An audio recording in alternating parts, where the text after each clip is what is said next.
Could be a thing. Hey, so the Mister in Mr. Arash, that's lowercase, right? Yeah, sure. I could have sworn that that's how I saw it. I want Twitter handle. Yeah, you're right. I want to say I started typing it with like the MR in lowercase in parentheses. That's the way it should be. Yeah, I'm pretty sure that's the way it is. That's the most tagged. Yeah. Arash in the world. Well, you can't. Well, I mean, you can't tag the parentheses. We ever put out. First, hashtags are not case sensitive, nor can you have the parentheses in them. That's true, and that's probably for the best. Yeah.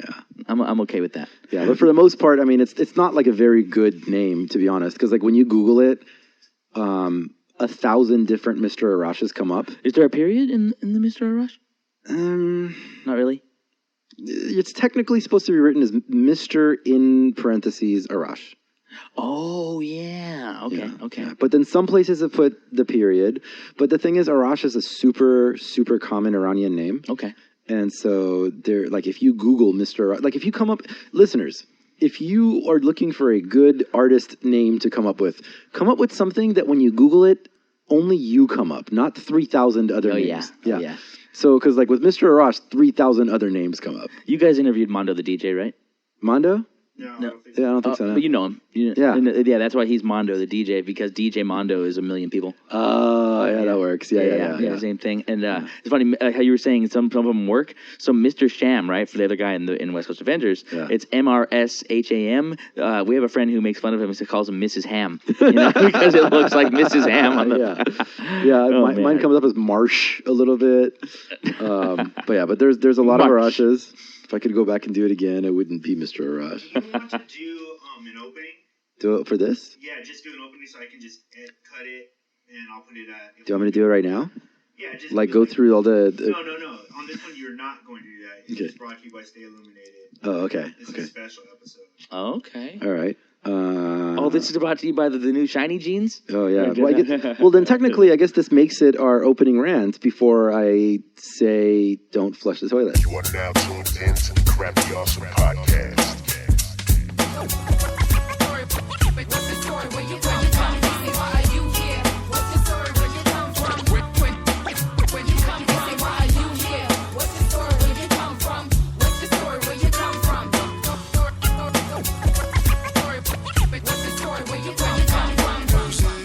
And welcome to another stupendous episode of the Crappy Awesome Podcast. We are your hosts. Wait, are we your hosts?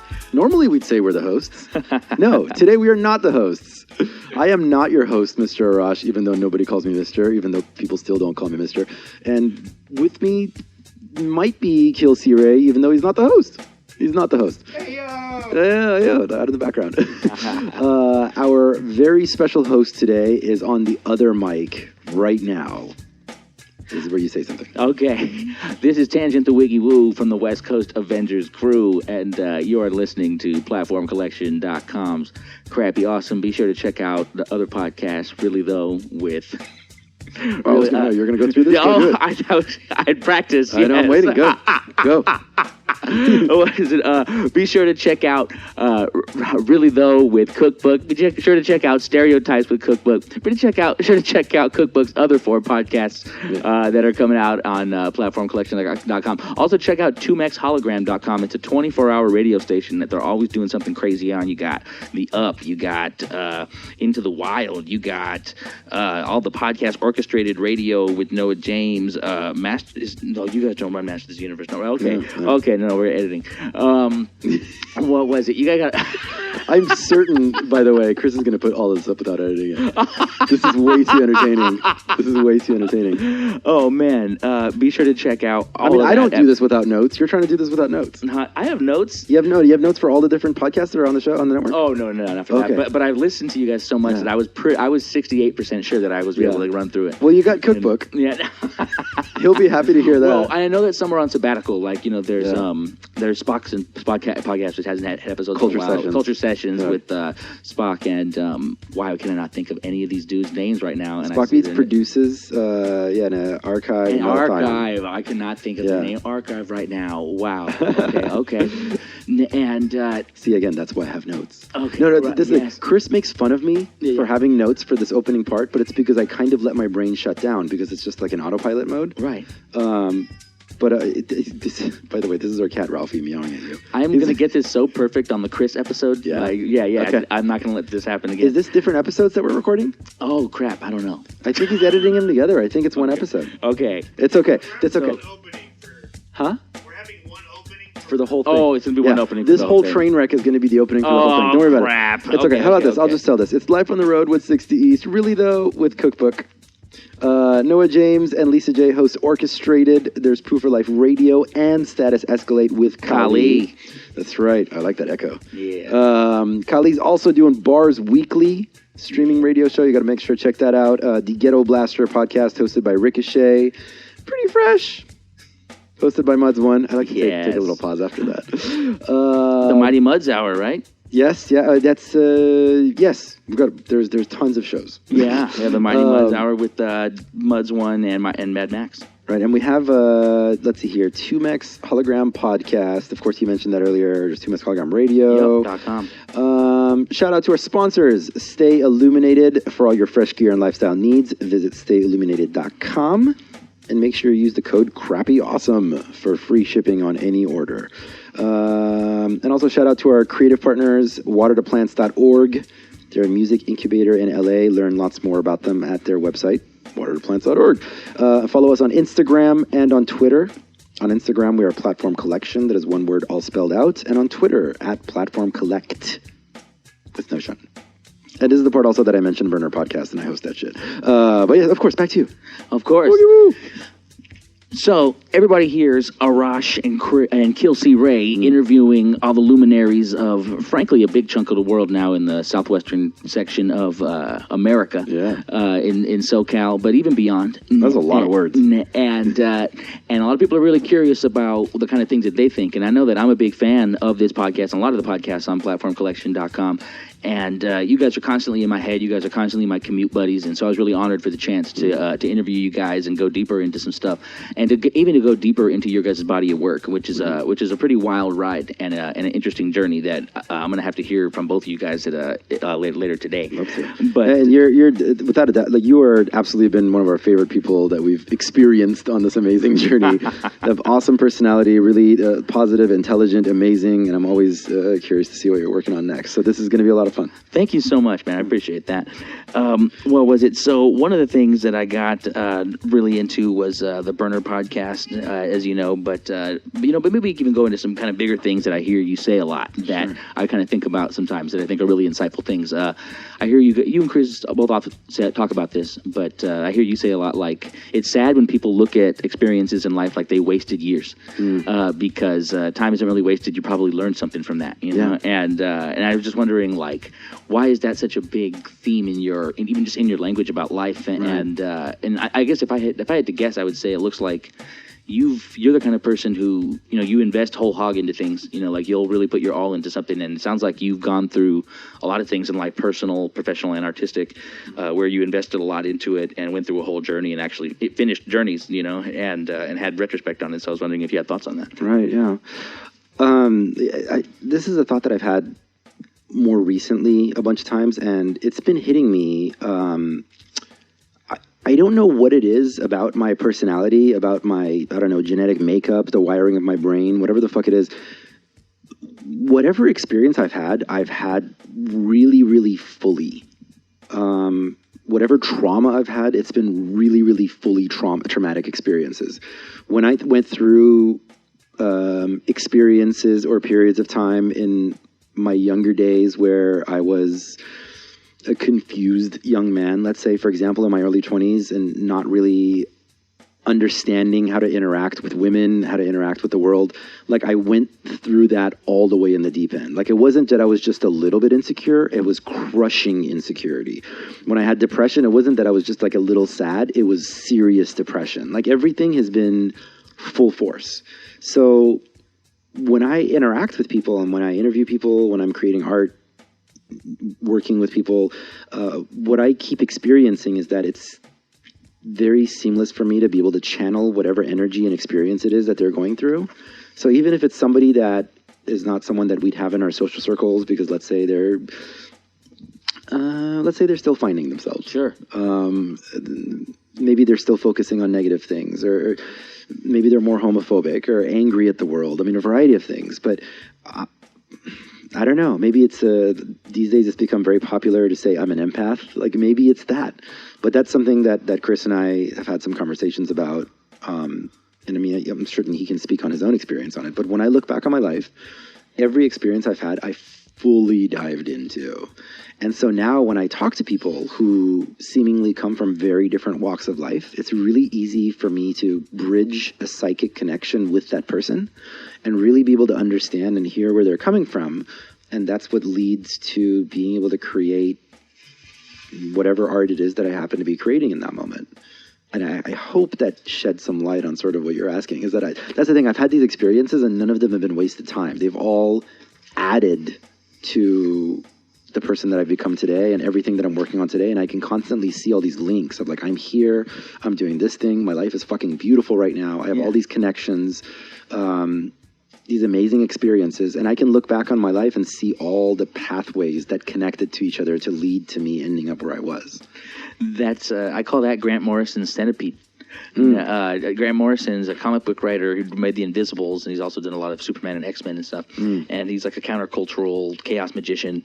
And he talks in the comic book The Invisibles. He talks about your actual body is the trail that is made from like the moment you're born until you die, and it looks like a big crazy swirling centipede that goes all over the world. You know, assuming you travel. You know, and that's your real body. You know, and you don't see the artistic design that your body makes until the end. And so when people talk about that, what you just described, how you could, it seemed to me like you were talking about you kind of visualizing the lines of your journey, and I always think that, you know, and I was going to ask you about that specifically, so that kind of answers it for me. No, I see every link. I was reading there was a little bit in Psychology Today, like a few years ago that I read, I was saying like one of the correlations they found with the happiest people in the world is that they look back on their lives and they see a pattern or a reason that things have happened. Again, I don't know where it came from with me. I'd love to be able to point it out, but when I look back on my life, I can see it. I can see where the links are. I can see, I fell fucking flat on my face, and if I hadn't, I wouldn't have gone through this thing, and then this thing wouldn't have happened, and I wouldn't be end up here. You know, all of it. So, when did you first get into photography? I've always found visual art interesting, but I don't think I was interested in actually being a photographer. It was filmmaking that interested me first. And I can tell you, like, specifically, it was the movie Bad Boys. It made me want to make movies. Yeah. Martin Lawrence, Will Smith. And that was sort of my dream, and it was always in the background. And at that time, I was drawing a lot more like comic book type stuff, and I thought I still wanted to be a comic book artist. And in college, I was an art major with emphasis in multimedia. And the only reason I switched to multimedia was because with graphic design, I had to take 2 more classes, and I'd have to do a portfolio, and I didn't want to work more. So I switched to multimedia, which was easier. And in multimedia, I got to take a couple more photography classes. And then after that is when I got involved with Proof of Life. And that's when we started doing music videos. But music videos take some setup and editing and all this kind of stuff. Right. So during that time period, I was also doing some photography so that I could continue creating visually without having to do all the setup for a music video. But one thing led to another, and I just kind of kept shooting and kept shooting and kept shooting. And then ended up becoming my day job because I happened to be at the right place at the right time with public agency that I was working for at that time doing graphic design. Okay. And before I know it, it's paying my rent. And it's become a major part of my identity. And, and I always say, like, artists usually don't want to do just one thing. Like, I've never met an artist that wants to do just one thing. Right. We end up getting labeled the thing that pays our rent. Yeah. And somehow I got labeled a photographer because it started paying my rent. Right. Dang, I'm sorry. I didn't mean to pigeonhole you, man. No. Yeah, no, it is incredible now. I fucking love it. The more I got into it, the easier it got for me. Like, the more I figured out what my photographic voice was, the more fun it got. So, like, now I don't have to think about it. It's just muscle memory. But yeah, it's become absolutely rewarding, and to be recognized for my photography by people is like it's still weird because I never set out on this path. I've noticed, like you said, you make things beautiful, and I totally agree with that. Like, photographers have different kind of filters. Like, there are photographers who find like the beautiful ugly, and photographers who find the gritty, and who find the great black and white. But it's like your stuff really does bring out a profound beauty, and it's pretty remarkable. Pretty is the word that I. It's really pretty. Yeah. And actually, it's like, I'm going to save. There's an idea I have about it, but I want to talk to both of you about it since you guys both have a different visual style that I think about a lot. But I was thinking about, Burner podcast, and really how do I put this? I've told you helped me with my, recent ambivalence about counterculture, and I told you a lot about that. And I was wondering where you are about counterculture and where you see the larger movement of alternative lifestyles and organicism and just all the kind of, artistic lives and the kind of thing that you see. Like, what are some of the bigger ideas that you're marinating on lately that are occupying a lot of your mental space? And just when you think about that in general and big think. Right. So, I mean, I talk a lot about the Burning Man community, but really that's what it is. You're right. It's counterculture. Right. That's how I think of it. Right. No, you're right. Because, in my social circles, we'll say burners. Sure. But really, Burning Man is simply an umbrella for a lot of different counterculture movements. Yeah. It's just that the ones that go to Burning Man have generally agreed that we're going to support each other. We're not going to fuck with each other. And I always tell people, like, when you try to figure out, like, there's no like profile of a burner. There's so many different kinds. It could be your yoga instructor. It could be your doctor. It could be your lawyer. It could be the artist down the street. It could be a musician.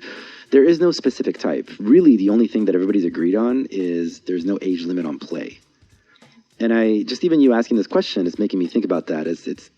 I guess that's really what it comes to with counterculture, is that we're looking at reality, we're looking at life, and we've decided there's no age limit on play. We're going to keep playing. There's no age limit on play. That's fantastic. We're going to keep playing, and the thing is, your play could be, you want to play with art, you want to play with building things, you want to play sexually, you want to go visit the orgy dome, like whatever your play is that you're interested in.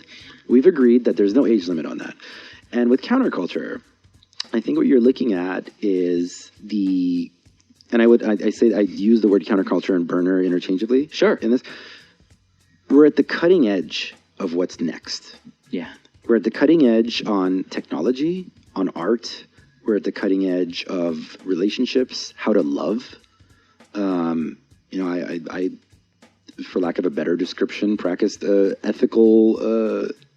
ethical consensual non-monogamy is the correct phrasing, but what most people call it polyamory, but that's where my life is. Sure. But the idea is that we have a lot of people that are constantly playing and experimenting with different ways to be. And so the counterculture is always like that tiny percentage of people that are at the cutting edge of what's next. Yeah. And an example of that is like fashion. Or music, or actually any of these things. But like fashion, for example, you ever see The Devil Wears Prada? Yes. Yeah. So there's a scene in that where like the Meryl Streep character is scolding Anne Hathaway, and she's saying, "Oh, you think you're wearing blue blouse?" It's the best scene in the movie, probably. It's the best. Yeah. It's saying, "Oh, you're wearing a blue blouse." Well, that color blue, what you don't know, is originated 3 years ago at a boutique fashion show in Milan, and like she breaks down all the different ways that the blue started at this couture fashion show and ended up at the Marshall's clearance section, where she bought her blue blouse. Yeah. And so what I experience, like when I go to Burning Man, and Burning Man is basically like Burning Man. I like that you're using it with counterculture. Burning Man is basically the comic convention of counterculture. Right. That's where all the fucking weirdos are coming together to show off all their weirdest shit. Yeah. So what you're seeing out there is like weird DJ who's experimenting with 4 different decks and putting together a whole different kind of sound and experimenting with weird noises and recordings. He's the couture. That eventually leaks down into somebody hearing that, taking it into a club, then somebody hears that and buys the CD, the MP3. Eventually, those sounds that they're experimenting with out there at the weird event in the middle of the desert ends up in the top 40 song that we're hearing on the radio. Yeah. And so that's what I mean by like counterculture being on the cutting edge. Like I want to see what's next, and what you're seeing at the counterculture Burning Man, or I'm sorry, comic convention, which is Burning Man. Yeah, that's where you're seeing all the weirdos get together to show the weirdest shit that in a few years are going to end up as part of the mainstream. Even with like the way people love. I'm seeing I can tell you like on dating apps. Yeah, I am seeing more than ever people discussing that they have open relationships. Girls marking that they're bisexual. I see a lot more girls doing it than guys. Yeah. But the idea of let's see if there's different ways to do monogamy. Yeah. It has now made its way into the mainstream. Yeah. It's not quite fully like full on polyamory yet. Yeah. But like open relationships have become way more common. People are way more open about them in 2017. Yeah. And that's been something that they've been doing in counterculture forever. Right. You know, but they've been experimenting, and now it's made its way. Now it's made it to the Marshall's Grilling section. I think that's a great analogy. To me, it's really interesting even that you think of it as a small chunk of people, because I often wonder that. I often wonder if it's not just under half of people that are in counterculture, or on some level, but I mean, I think it just depends on how we want to draw a Venn diagram, yeah. Why don't we say counterculture is? I agree that it's at least. I agree it's even more than half probably. In a way, huh? Yeah, I would probably define those people. The ones that I'm saying is in that small percentage are the ones that have come out. Well, they've come out. They are open about their countercultureness. Right. Rather than just like having thoughts in their head about like feeling, for example, polyamory. Like I have a friend of mine pointed out to me that way. She considers polyamory to be more, God, what's the word? An orientation. Yeah. Like a sexual orientation. Yeah. Like some people are monogamous, some people are polyamorous. There's probably a lot more people who are polyamorous than are willing to admit out loud. Yeah. In fact, there's like a joke in polyamory world where they'll say pretty much everybody's poly, it's just most people are lying about it. I was thinking the other day, if everything is a spectrum now, and I generally agree with this idea, I guess that means everyone's somewhere on the spectrum of everything. Absolutely. You know, and so we're all technically on a lot of the poly. Yeah. Like we're all on some kind of spectrum. Sure. But the polyamory thing, for example, if you're a single person who's dating multiple people, you're basically practicing some level of polyamory. That is correct. It's just that, like, everybody's... Now you have a vocabulary for it. Right. It's just everybody's kind of lying to each other about it, though. Like, you're supposed to kind of pretend like you're not seeing anybody else. He was talking to me. I didn't know he was also talking to her. Well, Or people will date and they'll just assume... Like, the assumption is that you're fucking other people until you have a conversation about the fact that you're not fucking other people. Right? And, like... There's like this language, like if you're a single person and like let's say somebody asks you out for Friday night, you have a date Friday night, you don't say you have a date Friday night, you just say, oh, I can't Friday, I have plans. But with ethical consensual non-monogamy, for example, or the preface to polyamory, you would say point blank, I have a date Friday night. How about Saturday? That's sort of the difference that you see in mainstream world and like a lot of the default world. Like they're doing it, we're just not saying it out loud. Silly. And so these the relationship and the sexual and the romantic ones. It sounds like the ones you're excited about lately. But no, I'm just objectively trying to ask, like, what other I don't know. Give me one or two more before we go from this topic of like just the things you're excited about in counterculture shit that you're just like, this is why I do this podcast, so I can show people stuff like this, and they don't even know it's coming, and it's going to blow their minds. Right. Plant medicine for sure. The healing properties of psychedelics. Yeah. Huge. Yeah. It's huge. Absolutely. I mean, there's it's every time we bring up DMT on this show, we laugh that Cookbook is getting pissed. He's like, you guys go one fucking show without talking about DMT. But there was DMT. There's my life before and after DMT. Yeah. The healing properties of plant medicine, visionary plant medicine. That's a huge chunk of the change that you see in me and being like an unhappier person versus who I am today. You know what's funny, man? Actually, now I'm grooving into this. What was it? I enjoy that moody Arash in those old videos too. I like him too. I relate to him too, and I relate to the journey. Of having been moodier before and being more happy now. I feel like I used to think of my life as a novel, and I kept waiting for the good parts. And like now that life is good, it's like. It's not even like a story. It's just like shit is dope, and I'm so grateful to be like so blessed all the time, And so I kind of see, how do I put it? I don't know. I take a lot of interest and even a little bit of guidance from how you are about stuff, because I feel like you're better about letting stuff go than I am. And so I like that you're always encouraging that in your messages and stuff. But I'm glad. What was it? What were we? We were just talking. You're asking me for another example of something else I'm excited about. In counterculture. Honestly, no, I'm down to pivot to kind of your videos and stuff, because that stuff was really interesting. Today I watched the Mexico one where you went to a gig in Mexico, and then there was a Dutch DJ. Yeah. 2001. He goes by 2001. Dutch DJ 2001 who needed to get to San Diego for a gig. Yeah. And you guys helped smuggle him across the border. He came legally. It was just like a smuggle. Yeah, you're right. Kind of a smuggle. Actually, what do you mean? Well, okay. So if it's okay. No, of course. Yeah. No, for listeners who are not aware, if you've ever been to the Tijuana border, it is a nightmare getting through. It is a nightmare. And it's because it's this massive line. So the smuggling was just to circumvent the crazy process. Right. He had his passport. It was just about the process. Right. Okay, I was very confused. I was like, why are Tea Partiers making this viral? When I was watching it.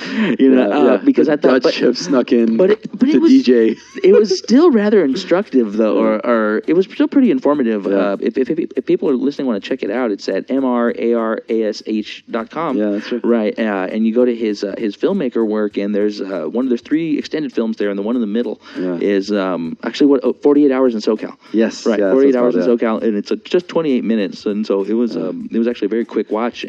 But what I got out of it was I remember I wanted to ask you about this. What I got out of it also was like the frenetic pace of your life in that moment, and how cool it is to have that portrait of that, and how it's like, we did that, and then we came back, and then we had this show with Kayla Carrera and me and Chris and George from Cypher Effect. Yes, and another girl I'm not familiar with. And what was it? But either way, it was just showing this frenetic pace, and it's like, is life still like that? Is it better that it's not that jam-packed anymore? Because I know that's the dream that a lot of us have sometimes, is that our artistic life will be like that, and also how we idealize our youth. That it was like that. Yeah, I mean, that whole thing started because I went down. I was collecting some promo footage because I was going to help my buddy Ali Ganavi. He's a DJ in LA. I was going to do like a promo for their label called Saturday Night Sessions. And I just happened to be recording our drive down, and then when we got down there, I just kept recording. And like, he did his gig, and then there was these other DJs from different parts of the country and world that had their gigs there. This is all in Ensenada. And then we came back. Again, I just kept filming, just kind of by accident. And then we crossed the border and had our little adventure, and we had to get this Dutch DJ to the U.S. because he had a gig like that next night. Because, it's a common tour thing. Like, we know you're in this region in the world, so we can pay you a little bit less to cross the border and do another gig. Right. So he had a gig in downtown San Diego. So then Ali also had a gig in downtown San Diego. So we going through this adventure, getting across the border. And then I ran to both of their gigs to film them doing their respective shows in different clubs in downtown. Yeah. And then the next morning had to wake up and drive to LA to record Crappy Awesome. Wow. And it was a crazy 48 hours, and they're not all like that. But by coincidence, I kept recording, and I was like, there's a story here. And we ended up never actually doing a promo video. But it was, I don't know if I necessarily want that to be every weekend. Right. It's definitely exhausting. Right. But it seems like you still have a nice balance of life being varied with cool artistic events like that all the time. Yeah. Or often. Yeah. It's, before we got here to record this interview, I can't really talk about a lot of the details yet, but I'm launching a new project. And this new project, I basically had a brunch meeting with a team of 10 people right before I got here. And these people were all selected because over the past few years, they've been reaching out to me individually, independently of each other, and we've had having conversations, and it's not rare for me to have like somebody message me and say like, dude, you're just constantly working on cool shit. How can I come and work on cool shit with you? Right. And I've been looking for a way to make that happen. So this project is something that I've dreamed up, and now we're going to work on that. Okay. But yeah, that's 10 people right there who are basically asking that same question. Who finally I was ready to pull the trigger on and say, all right, you guys do you want to get to work? Let's fucking get to work. Here it is. Okay. Here's a project. I can't wait to tell you guys about it, but I can't talk about it yet. So, but I also heard you say there was 2 things you're launching. So there's one you can talk about or no? No, I think Chris said that earlier. I think he was referencing the Burner Podcast thing. Okay. Because Burner Podcast is the show that I host, right. And then I also Alchemy. Right, and we started Alkaline is the name of it. Yeah. Shit. Right. Alchemy's good though. We should use Alchemy. That's the Alchemy is the Sorrel Bistro series that Abstract Rude and right. do in Temecula. Yeah. But you could probably link with him and make it or something. No, well, because it would be. I mean, alchemy. They don't own the word alchemy. That's correct. But no, it would make it might make a lot of sense to have a spin-off project called Alchemy. Well, yeah, because the full name of the other podcast is Burner Podcast Presents Alkaline. Okay. But if there's also a Burner Podcast Presents Alchemy, ooh, that's a nice alliteration. Okay, so Alkaline is DJ mixes. Yeah. By like episode 10 of Burner Podcast, I knew that I wanted to start another show that was all DJ mixes that are DJs active in the Burner community. Yeah. But I didn't have the bandwidth. And so eventually Navjeet is a really good friend of mine. He came on, he started helping me with a lot of things. And we worked together to develop Burner Podcast Presents Alkaline, which is a spin-off of Burner Podcast. So that's the DJ show. The next spin-off, and there's another show out of the Bay Area, and the idea is that there's the Burner Podcast Network, so there's a bunch of different shows covering Burning Man. The next show that I want to start is a live music thing, where we're sharing like live music from the Burner community. Yeah. So Alchemy would be a pretty good name for that. Yeah, it would. And you know what? It would, how do I put this? I really love that you did Alkaline, because even the little bit of music that I got exposed to through the Burner Podcast, I loved. Like, I was bumping that Hearts with No Name remix for like weeks after, and then it even led me to some other really cool remix. Like, it always takes me to this Papa Was a Rolling Stone dance mix too. Dude, that's so funny. That's Horseman No Name. That's by the band America, right? And it's like it's a dance music remix of it. Yep. And the reason, so it's funny. I met somebody at, I think it was this year at the Burn. I forget, or maybe like right before the Burn. Anyway, this person who's a fan of the show was saying that like she didn't even know that original song. She just thought it was this electronic dance music track, and her mom was playing it, and she's like, "Oh my god, that's the theme song of Burner Podcast." Be that tripped out like that? Yeah. Oh, that is too funny. I love that in Burner Podcast, people getting weird doesn't go where 90% of podcasts go, where the hosts start to go like, "Whoa, we're getting into weird land." Yeah. You know, it's like, you know, like that totally. Because I listen to a lot of podcasts. You know, everything from like, you know, countercultural folks like us to like political centrists in Washington D.C. You know, and I love that, like that normal place that is kind of blocked off from other places, because it's like podcasts want to talk about mainstream stuff, so more people listen. It's like yours, like, no, let's go deeper into that weird shit you just talked about. You know, that's that's great. And what was it? What is it about? Or actually, is it still? Do you think? How do I put this? Is San Diego forever for you, or how do you think about that? Or are you? I mean, I know you're just kind of open to the universe all the time, but where are your thoughts on that lately? Because I want to stay in San Diego or not? I mean, or even just like what does San Diego mean to you?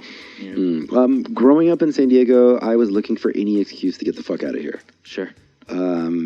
Because my experience growing up in San Diego is that it's an extremely superficial city.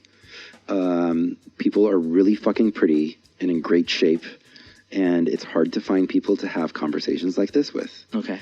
And so we would visit other cities, like, you know, like I'd go to San Francisco and I'm like, oh, wow, like overhear a conversation at a coffee shop and it's interesting and I want to join in that conversation. Whereas in San Diego, I hear conversations at coffee shops and I'm like, what the fuck are you guys talking about? Like, just talking about bullshit. So I kept looking for a way to get the fuck out of San Diego, and I just could not get out. Like, something kept keeping me here. Okay. And then I discovered the Burner community, and once I found burners, and we have like a really vibrant, amazing community in San Diego. There is something special here, and it's different. Yeah. And we've This is what I wanted. Right. Yeah. A lot of people, a lot of burners from different cities, different parts of the world come to San Diego, and they tell us that. They're like, we've been all over the world. There's something different here. It has a very warm, welcoming, inclusive atmosphere. You come in and you're immediately going to have a fuck ton of friends. It might be because it's San Diego's climate and energy is exactly the special spice that the burner community needed. Yeah. It's really perfect here. It's really great. There's a lot of intelligent people, but they're also like extremely inclusive. So you can get weird with people and be up at 4 a.m, discussing super weird shit. Yeah. And one thing I started to discover is that I'd go to parties here, burner parties, and I'm like, I'm not the weird guy here. Like, no matter what I talk about, nobody, like, stops and goes, that what you're describing. Whoa, you guys are getting weird. Yeah. No, we don't. It doesn't happen. Right. And that's what sucked me in. And so now, as I've become more established as an artist and I feel strong in who I am, my identity and my ambitions, my professional ambitions, ideally, I would like to stay in San Diego as my home base and travel for work, but come back here. Okay. That's my ideal world. Okay. But burner community in San Diego is fucking epic. Right. I told you that I met some Vegas people at Rainbow who they were telling me that every 2 Sundays they have a playa gathering with, like, there's Rainbow people there, and there's Burning Man people there, and there's just club people there, and it made me think of the stuff you've been telling me about the regionals, and they do it in the desert. It's like a dry lake bed they have out there, and they do it every 2 weeks. All the countercultural people in the Vegas area, awesome. You gather at that. Yeah. And that's super rad. Are you involved in the, what is it, Utopia? Yeah, Utopia, yeah. Utopia is the San Diego Regional Burn. That's something that's... I've had conversations with people who have been to multiple Burning Mans and don't know that there are regional burns. Wow. Which is mind-blowing to me. Yeah. But yeah, there's regional burns all over the world. San Diego's regional burn is Utopia. It's about 3,500 people. We don't actually burn anything because it's wildfire country. Okay. So there's fire, but not like big burn. Burning a things. big totem, yeah. I'm involved with it as far as, like, when you're in San Diego, you're involved with it because it's your community. Like, there's, like, the core base of people in San Diego who are the decision makers, who are involved in different levels of Utopia. And I served as the art curation lead one year. But after that year, I decided I want to keep all my focus on Burner Podcast, and Burner Podcast is my gift to the community, so, I feel pretty good about it. But every year, like, I get involved. I work on an art project. I'm out there building, ahead of time. But I'm not involved, like, on a leadership level at Utopia. To kind of bridge all this back to kind of hip-hop and platform collection stuff a little bit, do you think that there's a certain level of play with indie hip-hop that there isn't in other music genres outside of the stuff that you're into, or is it it's a culture you happen to be into? You mean with hip hop, or? Earlier, I guess I should explain. Earlier, you were talking about there's no age limit to play, right, and that seemed to be kind of a guiding idea for you, right. And so I was kind of thinking, if there's symmetry in that, like from the burner stuff to the hip hop stuff. Yeah. I feel like in hip hop, we're still figuring that out a little bit more. Okay. Whereas, like, I want to say in burner culture, like, it's already been agreed on, like, it's been that way for a long time. Right. But also, hip hop's a lot younger. Mm-hmm. So yeah, it's a lot younger, and there's different events that have different, like, age groups. Well, actually, it's probably around the same age as Burning Man. It might be a little older than Burning Man. Right. But not counterculture. Right. Because, the people that went to Burning Man didn't, they were always weird. Yeah. They just finally found a place to go. Yeah. Hip hop had to have been a weird counterculture at some point. Absolutely. Yeah. It's, I think hip hop, I think it's still figuring that part out. Yeah. I think I agree. Because, that's one thing that's still interesting to us. Chris and I, when we're interviewing younger artists, and we ask them how they got into the scene, and they're like, my dad was into hip hop. Yeah. That's still new. More. That's still weird to me. Yeah. Like, oh, wow. Like, there's a new generation of people whose parents were into hip hop. And it's not because they were, like, young parents. Like, that's normal. There's probably a little bit less room for play in hip hop because it is a little bit more industry driven. And at the end of the day, it is, there are for-profit ventures that ultimately that's what you're aiming for. You're trying to make it a business. Yeah. So I feel like there's a little, not to say that you can't play, but it does feel like there's a little bit less. Right. Because I guess it's like a little, it's less likely that you'll see somebody in their 60s, show up to like, do graph like on the side of the freeway somewhere with like a crew of people, you know? Yeah. It's not to say that it wouldn't be welcome. It's just I feel like it wouldn't be as comfortable. It tends to correlate with youthful energy. Yeah. Whereas like, you go to a counterculture gathering, there's going to be 70-year-olds and there's going to be 25-year-olds. Right. There's no age limit to that. Whereas in hip-hop, there is still, on some level, there is that looming shadow of the label world and how we can market you and how we can sell you and all that. And in counterculture, it's not like we're selling anything. We're just gathering. I love your unrelenting optimism about counterculture. And like I said, it kind of saved me a little bit this last summer because I had all these issues with Rainbow that I didn't when I was younger. And I think I told you this, that it's like, it seems so interesting that Burning Man has so many built-in safeguards to so many of the things that I found objectionable, from the cultural appropriation to the consent stuff, like that there's so much more of an explicit culture with Burning Man of like how to do things right and keep it organized. And can I say, by the way, like there are a lot of people who are disgusted by that, by the way. Go on. Because there's like a lot of super old school burners who think it is not honoring counterculture to set rules and safeguards. That's a thing. Yeah. I've seen that. I see that discussion sometimes. Yeah. Like you can't, like they're arguing, you can't say that you are, and I don't know if anarchist might be a strong word, but like you can't say that you're all about whatever goes and then set rules and limitations on it. Which I disagree with. But that's why I'm there. I think there should be some limitations. And I think it's silly to assume people can just be left to their own devices completely and figure it out.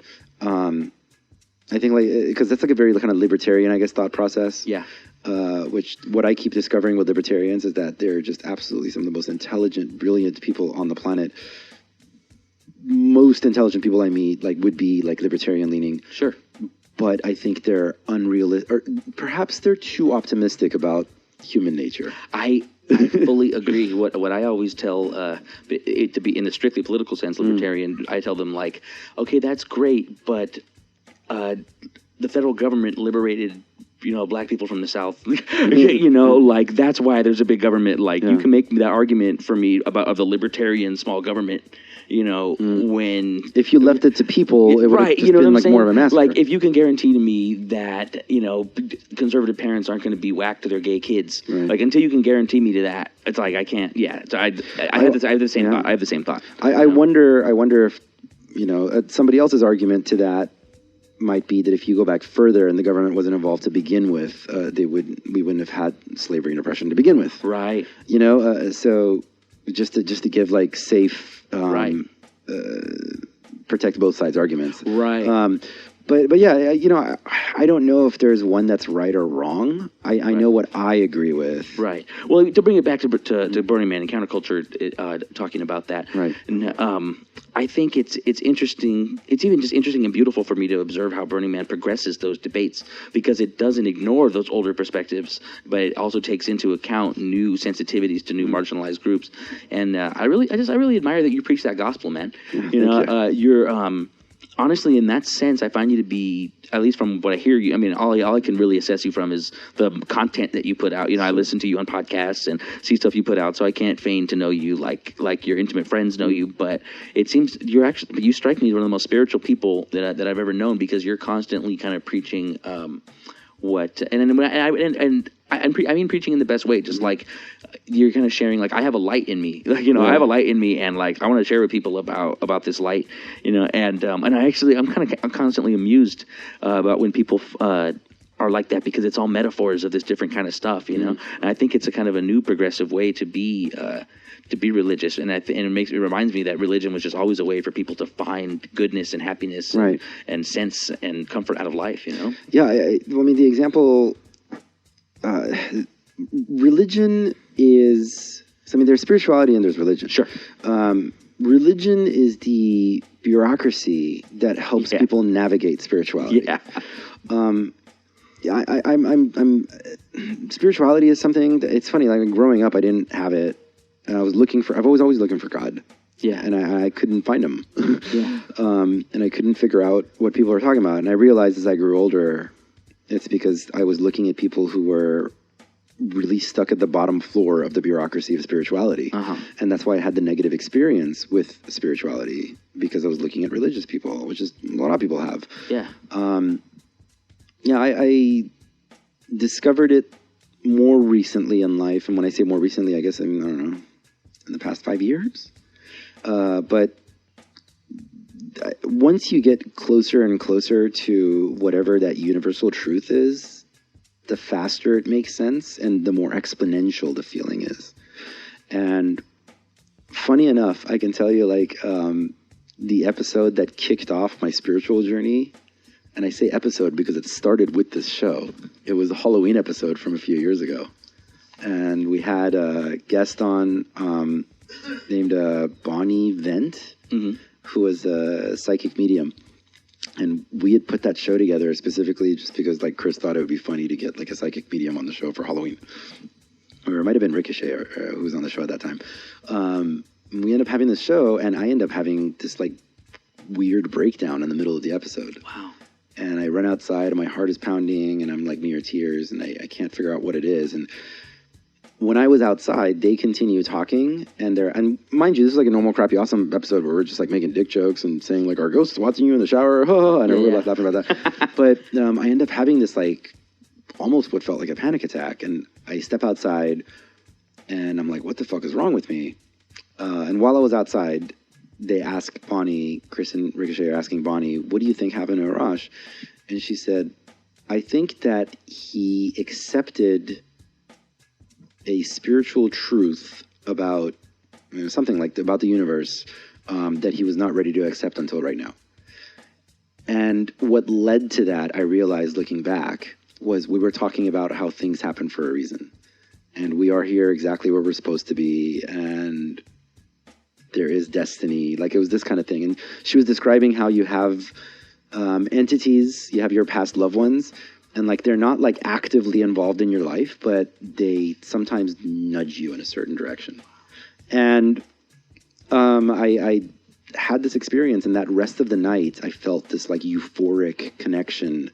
And I remember feeling this, like, deep love for Chris and Ricochet and Hip Hop Eddie, our manager, and just really like, wow, we've been on this fucking journey. Like, look at what we're doing. And, like, all of a sudden, all these connections and these light bulbs came on. And that was really when it started. And from there, I just kept having other connections and things happening that I look back on and say, like, what are the chances that this is what led me here and what led to this? Wow. And then DMT. Wow. But it started on the show. You know, that's one thing I find charming about all your guys' art, is that it weaves throughout the narrative of your life. You know, that, like, you guys are, you're living right here for our display, you know, and, you know, I think a lot of the best podcasts give that sense of intimacy, that you're part of the club with this cool content creator that you like, you know, and so that definitely shows through that, like, and that's something cool about platform collection content for me as a listener, as a fan, is that, like, I never know what's going to happen. Like, I could be listening and then it's like, oh, the West Coast Avengers walked in, you know, like, oh, the so-and-so's walked in, or, oh, Thesis walked in, you know, like, or, I mean, that's a really simple way to put it, or what you just described, you know, a personal epiphy. It's our own little Marvel Cinematic Universe. It absolutely is, and it's something that I think is really cool about it. This is definitely a subject change. Do you have any ideas for, like, a full 2-hour movie, or even like an hour and a half movie? Lots. Yeah, yeah. Oh, like, yeah. Like, what are, like, 2 or 3 like ones that you that Dude, you'd like to talk about? You know? I have a trilogy. Okay, all right. Let's hear about the trilogy before we wrap up. I think we may have talked. I want to say we talked about it at some point. Oh, you have? Then you could give me a truncated version. Yeah. No, I'm not going to get into all the details. So it was. So my name comes from. It's a mythical Persian hero. Who's called Arash the Archer. Dope. And the story of Arash the Archer basically is that there was a war between like the Persian Empire and, like, the Ottoman Turks, I want to say. And There was a border dispute. Oh, I think I heard the episode where you talk about this. Yeah. And it's this whole epic journey that this hero goes on, right? Yeah. Okay, yeah, and that would be your big... I have the action scenes like choreographed in my head. I have playlists on Spotify. That would be soundtracks for it and stuff like that. And I still listen to them from time to time. So you totally think in those terms. What about a documentary? What's a documentary? What's a full length documentary you'd like to make?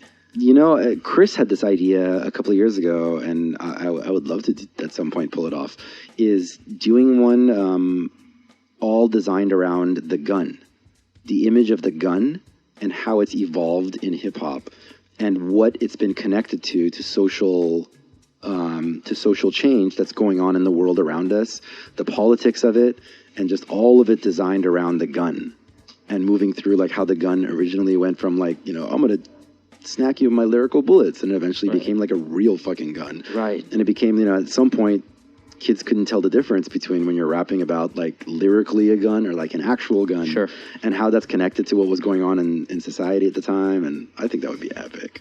Oh my God! Or like that almost sounds like it should be a docudrama. Like there's like a movie that goes along. Yeah, it could be a movie. Yeah, for sure. That goes along. You could totally with fucking that. do that. One of the episodes I really loved of the Burner podcast that I was listening to was the one with Athena. Yeah. And there was something she said that really struck me. She said, that was a great one. It was. It was one of the ones you recommended to me because I asked you for a little. I wanted to come up with like a phrase like M&Ms, like a little M&M handful. She's epic. Yeah. It was you gave me an M&M handful of the best episodes, to check out. And she said, we're sort of pre-programmed to think the man is against us, but to tell you the truth, I think the man is just too understaffed to serve people well. And I just want to say, as a public servant, who worked for the state of California, she said that, yeah, and I just want epic. to relate to you that like I endorse that perspective. Yeah. I think I wanted to relay that back to you because I hear you kind of you're asking those questions a lot. It actually it surprises me somewhat, but it also makes sense to me when you guys tell me that you're not really political, because sometimes it's like you guys are the smartest political analysts I hear, and then sometimes you have questions like, well, what do people think about that? I'm like, there's a lot of polling on that, man. You don't know about that. and what was it? And that's definitely one thing I heard you asking questions about. I'm like, oh no, that's true, and what was it? I guess I was wondering, that's why I was asking about like how much of society you think counterculture is, because it's like, what are realistic hopes to? Man, this is a really big thing question. We really got to wrap it up after this because it is a big question. Like, what is a realistic hope for like bringing what's good about or essential about about counterculture to the wider world? Because that's kind of what I was getting at with that question, because it's like, it's kind of, we utopian people have a lot of really brilliant ideas about it, and it's like sometimes I wonder if there's an inherent conflict between being an artistic person and being someone who's like constantly working to shape the world into something better. And it's like, I used to be I'm actually much more active activist than I am an artist, and then now I'm reverse. And like, but it's funny because when you're an artist, because you're such a symbol, because you're such like in front of people on stages, it's like you get more props for it. So it's like there's people who I think are real activists who are telling me like, oh, thank you so much for coming out and performing. I'm like, you guys fixed a park. Like, I came and rapped for 20 minutes. Like, why are you thanking me? Like, how do you think about that kind of thing? Like, well, we are all the best contributors that we can be to humanity by serving our dharma. Like, we all fill our roles in the best way possible. There was a time that running for political office was part of my life plan. Right. And I had a realization that I could contribute more good to the world with art than I ever could as a public office holder. Right. Because I saw that I think artists plant the seeds of ideas in people's heads rather than politicians who react to what the public is demanding. So, like I'm not political in that, like, I'm not active in the Democratic Party anymore. Sure. But I do see what we're doing as what we're doing in our own way to contribute to the goodness in the world. Yeah. And if what we can do to contribute to the goodness is by facilitating this conversation where people like me and you are talking and somebody else is hearing it and it's inspiring them to get out there and do something and to create something, then that's what we need to do. Yeah. And, that sense of, I just came to rap for 20 minutes. Like, we need that. Like Right. there's different, everybody is filling that part of the machine. Right. Even on that Athena episode that you brought up, Yeah. Athena was the one who pointed out, because in like Burning Man community, we talk a lot of like the people who work their asses to build the city Yeah. talk a lot of shit about the sparkle ponies. Yeah, Sparkle I hear ponies, this conversation a lot. right. On it. Yeah. The sparkle ponies are the very, like the Paris Hiltons. At Rainbow, we call them Drainbows. Dreambows? Drainbows. Drainbows. Yeah. Yeah. I like that. So like a Paris Hilton is like a sparkle pony. yeah. Like she's not going to lift a finger to help build anything, but Yeah. she shows up and looks pretty standing on the art car. Yeah. And Athena, I realize she's right. Athena's like, no, we need that. Yeah. That's a part of the Amuse, art. yeah. That's a part of, exactly. Yeah. She's like, that's a part of the art. A part of the art is we make this pretty thing because we want pretty things to come land on it. Like we want pretty little birds to land on it, That's a part of it. Everybody is contributing. true. Everybody's doing what they're supposed to be doing. This is all a part of it. It's not about, and the more we attempt to not apply a negative or positive association with it, and we see it as simply another part of the machine, another piece of the organism, the more fun life gets, and the better life gets, and the more we get to move forward. I think you provide a great service by maintaining a nice window into alternative lifestyles. I know that when I was young and started to hang out with Sean and getting into hippie stuff, it was like such a relief to me to know that there was more. Right. To know that like there's more than just what has been set out for you by like mainstream society. Right. That like you actually could just totally drop out and live off the grid if you wanted to. Like you could just travel with these rainbow kids to the next gathering, the next regional they're going to go to. Right. You know? You said something just a few minutes ago about like how we can implement that into the rest of the world. Yeah, or even just like big think, like what is a realistic way to think about that? Because I know that that's something we emotionally get caught on a lot. Well, look, I can tell you this. This year I camped with Burners Without Borders. Burners Without Borders is the community activation and disaster relief wing of Burning Man. So when right now, when hurricane hit Houston, it's Houston, right? Harvey, yeah. Where did Harvey hit? It was, oh, yes, what you're saying. Yeah. I believe it was Houston area. So it hit Houston. It hits Houston, and they were telling us this, like we were on Playa when one of our guys came back and was telling us, the insurance adjusters are usually the first people on the ground in these situations. They're the very first ones because they follow the money. Immediately the money's like, all right, where's the money? We need to figure out who's going to do what payouts. So in disasters, the insurance adjusters are the first ones there. They get there, and the first camp that they see that's been set up is Burners Without Borders. That's insane. They have shade structures up. They're already like barbecuing their lunch. Like all of this is happening, and the insurance adjusters are like, Red Cross isn't here. Yeah. Nobody's here yet. Wow. CDC, nobody is here yet. Burners Without Borders, fucking hippies from Burning Man, they were the first people on the floor, on the ground. Wow. And because we're used to building shit in inhospitable environments. It's not a weird experience. And part of what that came is because we've made it fun. We've given it a positive association. Yeah. So the idea of like, hey, let's get our crew together and go out and like help build some shit in an inhospitable environment is not so scary anymore. Yeah. It's easier to mobilize and activate.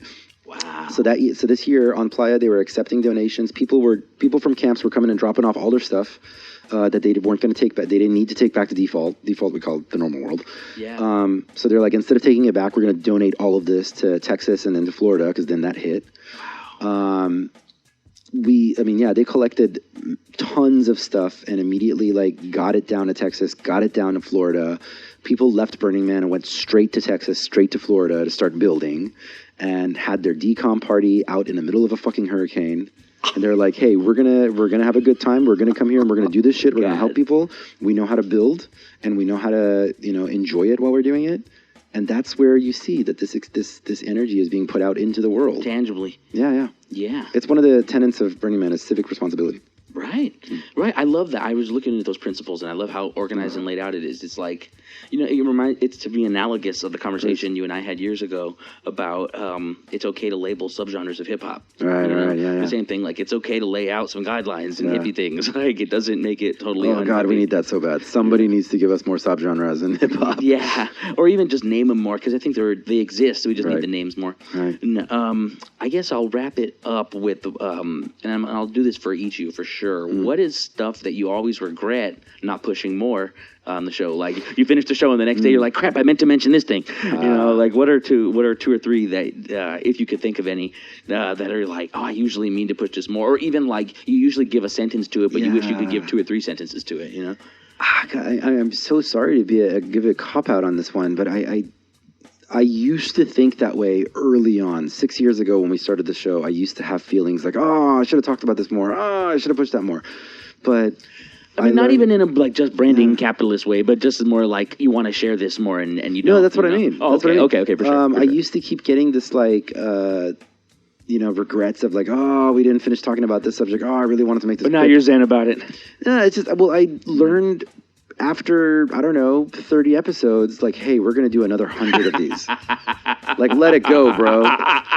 So, like, that's the most important thing. Like, you learn to let it go. Yeah. And I can tell you, like, 6 years later, that has led to one of my philosophies. And one of the things that I tell younger artists is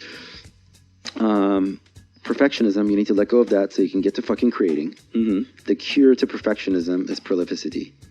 Create a lot of shit. Yeah. And you stop obsessing about the missed opportunities. Yeah. And we're at episode 300 something on this one. Right. I don't even think twice about it anymore when I forget the topic. That's pretty great. And you told us a lot about what you have upcoming with Burner, with the Burner Podcast Network. Do you have anything new coming out with Platform, or is that stuff you can't talk about? Platform is going to continue expanding in the direction that it is. We've talked about this. Like, Chris is very much the captain of this ship, and he's busts insane hours working on this thing. With Platform Collection, I've definitely seen sort of like where my place is, and like what we've done is we kind of this is juicy. This is what people don't know. Right. We got this to sort of where it is, and I can tell you with Crappy Awesome, like Eddie, we're a machine. Eddie books the shows. I don't even know who we're interviewing a lot of times until like the day of. Sure. We're just like, we have the address and we're getting there. Same thing. Chris is like working on his art. Eddie's taking care of this stuff. The other shows are going on autopilot. Chris is really brilliant at seeing what's coming up next. So he's watching those kind of things. Platform Collection is working forward. At this exact moment, most of my involvement is with Crappy Awesome. And from time to time, we have like these interactions like, hey, we got to do this thing, and we do it. Right. But my focus right now, like my active focus, is on this project that I have not been able to reveal yet. Yes. Platform Collection is a well-oiled machine at this point. Yeah. So I don't, it's just like, hey, we need to do this. Cool, here it is, done. Like, right. We're pretty clean. We're pretty direct. We've been working with each other long enough where like we don't need to keep having meetings about what to do next. Okay. So it's just plowing forward. And in a Burner Podcast, I'm sort of in that place. I'm doing what Chris is doing with us here. He's like more like the active leader with Platform Collection, and with Burner Podcast, I'm the active leader with that team, and I'm trying to expand that team. So those are all the projects that we're working on. It's like 3 different levels of focus. Right. And it's great, dude. It's fucking great to be able to just like show up and be the talent over here. Yeah. Because like the office work has been taken care of. Yeah. I don't need to do that anymore. So we've talked a little bit about your photography. We've talked a little bit about film. Even about the film stuff, we talked about more about the content of life that was being represented by the film, but not really so much about the film itself. Is there, are there any specific thoughts that you have about your process when you film things, as far as like movies, that is unique about it? Like, why do you need to like actually you even kind of were saying like it's important to you, the distinction of filmmaker versus photography, like why is that? I don't know if it's important for the distinction. It's just I'm shooting more photography because it's easier. Right. But the question is sort of like, I'm sorry, with like filmmaking. Your question is, can you clarify for me? Sure. Well, even just what are you doing with filmmaking lately? Is that part of the stuff you can't talk about? No, I can talk about that. The last video that I did was with Mickey Vale and Candy Cole, known as 50/50. I saw that. Yeah. It was great. Yeah, Strip was the name of the song, and it was really great. I would love to do more music videos. Yeah. It's just time right now. Right. Time is like, it makes a lot of sense. I'm very short on time, and with music videos, they take up a big chunk of time. They're also the way that I do them. I guess they take up a lot of time. Yeah. bandwidth is limited. I'm looking forward to doing more music videos in this coming year. Yeah. But like on the hierarchy of things that I'm working on, it's like a little bit lower. I was really struck by the chicken curry video. Like, I thought it was such an impressive little movie. Yeah, You know, I was like, they probably had to basically film a movie to make that. Is that right? Yeah. And it didn't get an official release. What? Yeah. It's just on your website. Yeah. It's official to me, man. It's a pretty legit website. Cool. Thank you very much. Thank you. Very cool. So that's photography, the film, podcasting, counterculture. Is there other stuff that we haven't touched that you want to tell the people about? Yeah, I am community building. I think is you are. That's true. Yeah, that's true. And this next project that I'm working on, which I can't wait to tell you guys more about, of that. It's going to involve more community building. So cool, man. It's going to take all the lessons that I've learned from hip hop, and it's going to take all the lessons I've learned from Burning Man, and all the things that I do, and it's bringing all of them together under the same umbrella. So it should be. Did I hear that right? Did you say that it's going to bring together some of the hip hop and the Burning Man and everything together? Everything. Okay, all right. It's an umbrella. I can't wait to share it with you guys, but it's not official yet. Okay, maybe I'll be lucky enough. It's official. It hasn't been released yet. Maybe I'll be lucky enough to do a sequel interview once it's out, because I'm sure I'll love to pick your brain about it. Absolutely. What was it? You are a beloved and positive light in the community, man. Thank you. And I'm really honored to have been asked to do this with you. Thank you. And we're really lucky to have you, man. Thank you. Thank you so much, man. Thank you so much. Really appreciate it. Appreciate you. Of course. Thank you. Thanks, brother. You may now have left the toilet.